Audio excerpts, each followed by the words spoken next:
So the title of this talk is Mistakes Made by Einstein with a sign that he was a genius ?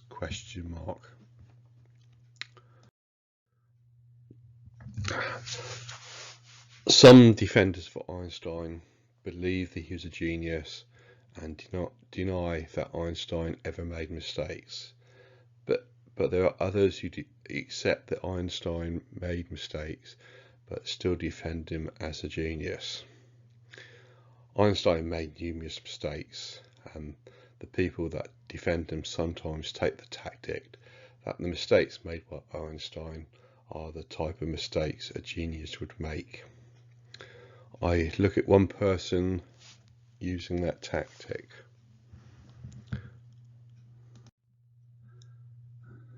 This is the article by Carlo Rovelli, and the article says making mistakes is a sign of intelligence and Einstein's errors prove it.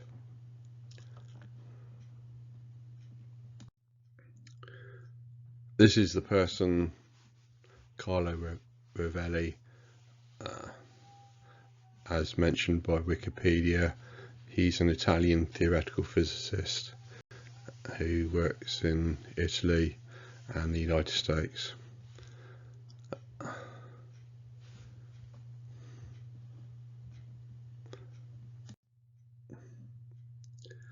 Einstein has a massive fan club, and his fans like to think the best of Einstein. They might think Einstein made no mistakes, and they later find out, as they research him, that Einstein did make mistakes. The fans that do that then seek to find excuses to carry on hero worship of him. If you're on the other side and think Einstein was wrong about a lot of things, you can find yourself up against defenders of Einstein that excuse Einstein's mistakes. So, carrying on with what Carlo says, he says there can be no doubt that Einstein was one of the greatest scientists of the 20th century, and that's Carlo hero worshipping Einstein.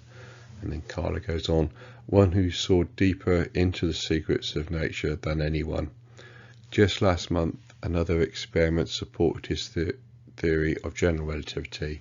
Scientists working on the Event Horizon Telescope, a global network of radio observatories that work in unison to capture images of black holes and look at how they bend space-time, found that even in the most extreme of conditions, his argument and calculations cannot be disproven.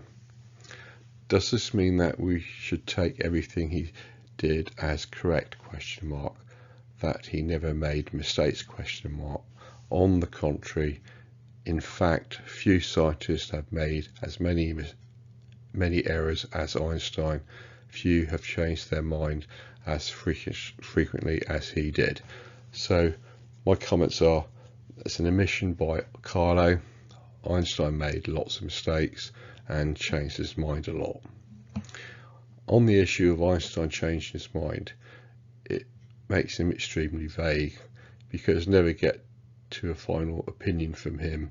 He's just got lots of changes of mind.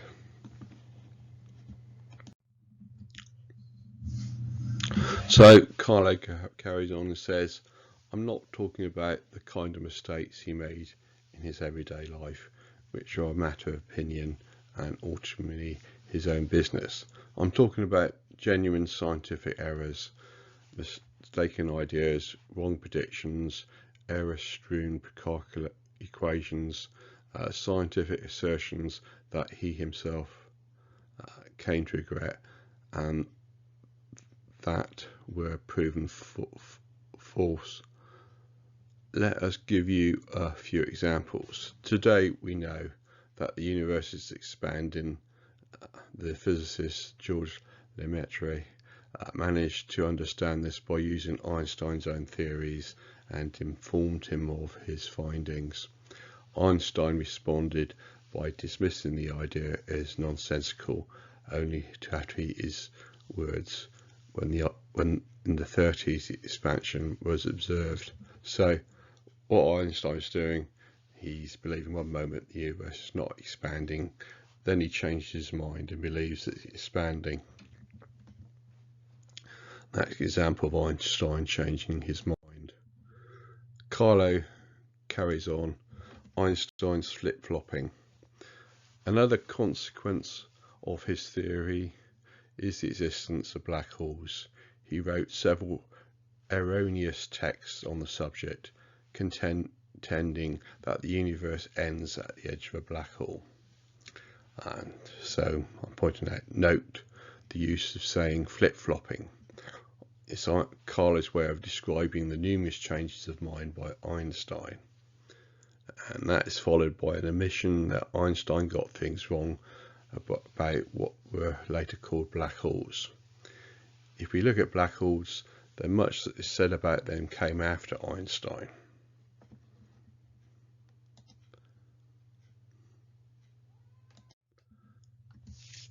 Carlo continues as he says, the existence of gravitational waves for which we now have good indirect evidence also followed from Einstein's theories. Einstein wrote at first that these waves existed, but only before claiming that they did not, in effect misinterpreting his own theory, and then changing his mind again to accept the opposite correct conclusion. So Einstein is saying there's no gravitational waves, then changes his mind and says there are gravitational waves, and Einstein is deemed as misinterpreting his own theory. So note the method being used here can swap things around and get Einstein to say almost anything, as he uses the method of flip-flops. Carlo carries on and says, when he, which is Einstein, wrote his theory of special relativity, Einstein did not use the notion of space-time. This concept of a four-dimensional continuum that includes space and time is down to Hermann Minkowski, who used it to rewrite Einstein's theory. Note the use of the word rewrite. Minkowski rewrites Einstein's theory, so it's not really the original. Now, that is not something which the Einstein defenders will usually readily admit to. So Minkowski is an amendment of Einstein's theory, so it's still more flip-flopping. Carlo continues, when Einstein became aware of what Minkowski had done, he maintained that it was merely a useless mathematical complication of his theory, only to change his opinion completely shortly afterwards and use precisely the concept of space-time in order to write the theory of general relativity. So Einstein dismisses what Minkowski says, then changes his mind, which is flip-flops, and uses what Minkowski says. Carlo goes on to say about when Einstein was wrong. On the issue of the role of mathematics in physics, Einstein repeatedly shifted his point of view, advocating in the course of his life various ideas that were in direct contradiction with each other. So note the omission here. He's omitting Einstein contradicts himself, and many defenders of Einstein won't accept Einstein contradicts himself. But all of this is the result of Einstein flip-flopping. Einstein changes his opinion about things, and so that is creating contradictions, because he's forming one opinion, then changing his mind and forming a different opinion which contradicts the first opinion. Carlo carries on, before writing the correct equations of his major work, The General Theory of Relativity, Einstein had published a series of articles, all wrong, each proposing a different incorrect equation. So what Carlo is now doing, he's dismissing many papers written by Einstein as being wrong, those are the papers that Einstein was working on leading up to his general relativity paper 1915. Before Einstein got to his 1915 paper, Carlo deems those papers attempting to deal with gravity are wrong. Now that brings us to Alexander Utzinger, who I will introduce. This is Dr. Alexander Utzinger, who's a dissident physicist.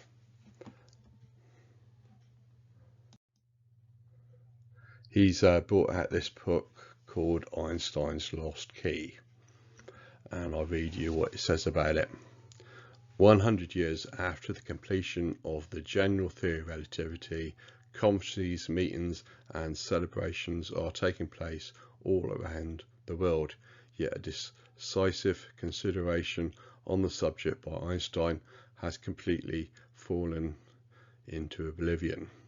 Already in 1911 he held the key to an even greater discovery in his hands, a theory concerning the variable speed of light that would have explained the origin of gravity by referring to distant masses in the universe. Eventually, the consequences for modern cosmology would be revolutionary. The picture of an expanding universe and the Big Bang would need to be revised. Sadly, Einstein's ingenious idea came 20 years too early, for it took until the 1930s before the true size of the universe was revealed, which would have confirmed his formula about the variable speed of light. Due to a series of accidents, the theory remained practically unknown, although the Nobelists Schrödinger and Paul Dirac had worked on similar ideas. Einstein's Lost Key, and that's the book, is a description of relativity comprehensible for lay people, a vividly exposed history of science, and a serious through the controversial input for modern research. Dr. Alexander Utzinger is a German physicist and award-winning science writer. So, Alexander Utzinger is saying that those papers by Einstein, where he was theorizing before he got to general relativity paper, were right, whereas Carlos is dismissing those papers as being wrong. So when you get to the issue of Einstein is wrong, we have the problem of Einstein was flip-flopping. Utzinger highlights that there is a distant point of view that Einstein was right before he changed his mind, and when you go to the distance, they've got lots of different opinions about things, but Utzinger's point of view is Einstein's papers before 1915, in those theorizing, they were right, but the mainstream's point of view on those is, oh no, they were wrong, as highlighted by Carlos.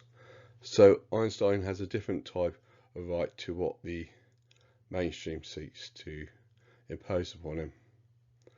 We wouldn't have the problem if Einstein just stuck to one point of view, but Einstein flip-flops between having different opinions.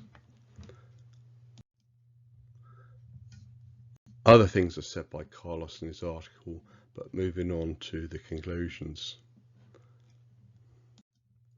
Carlos says, do all the mistakes and changes of opinion take something away from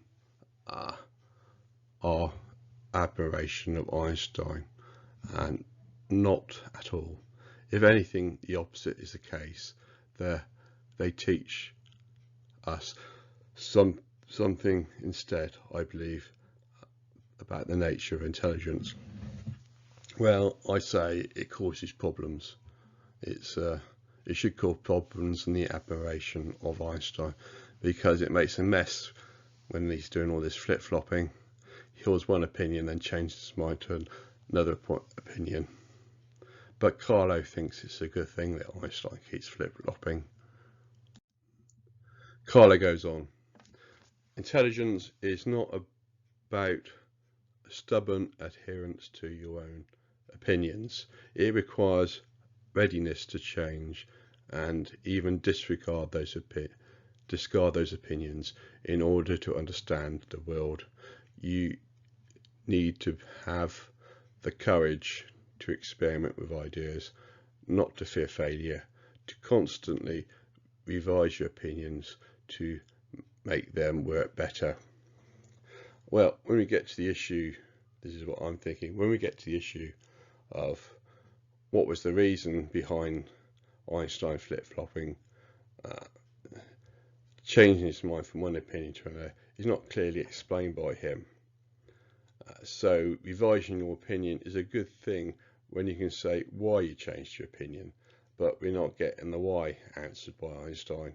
So it's just a bad thing. Einstein flip-flopping is a bad thing when he's not properly explaining why he's changing his mind. Carlo carries on.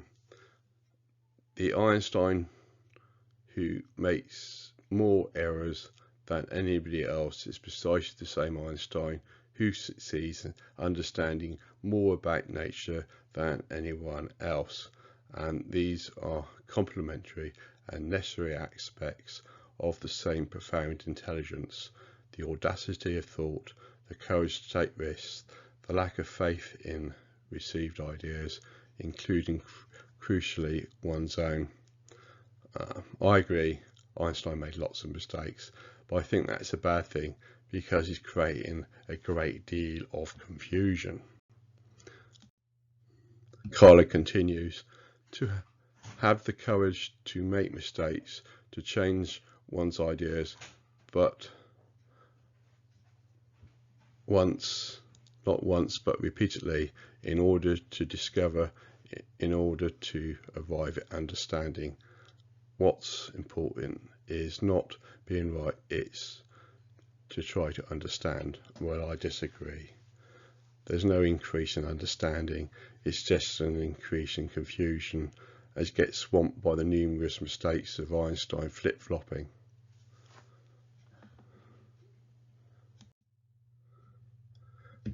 So there we have it, the defending of Einstein by those who hero worship Einstein and think Einstein making all those mistakes was a good thing and a sign of genius, whereas I would take the opposite point of view and think it was a bad thing because it's creating confusion. It's like Einstein's allowed to cover all options on most occasions in physics, theorizing as he flip-flops between different opinions. So whatever is discovered in physics, Einstein had that point of view one time or another, for which he is then declared a genius. Einstein is covering all his bets. And that's the end. Thank you.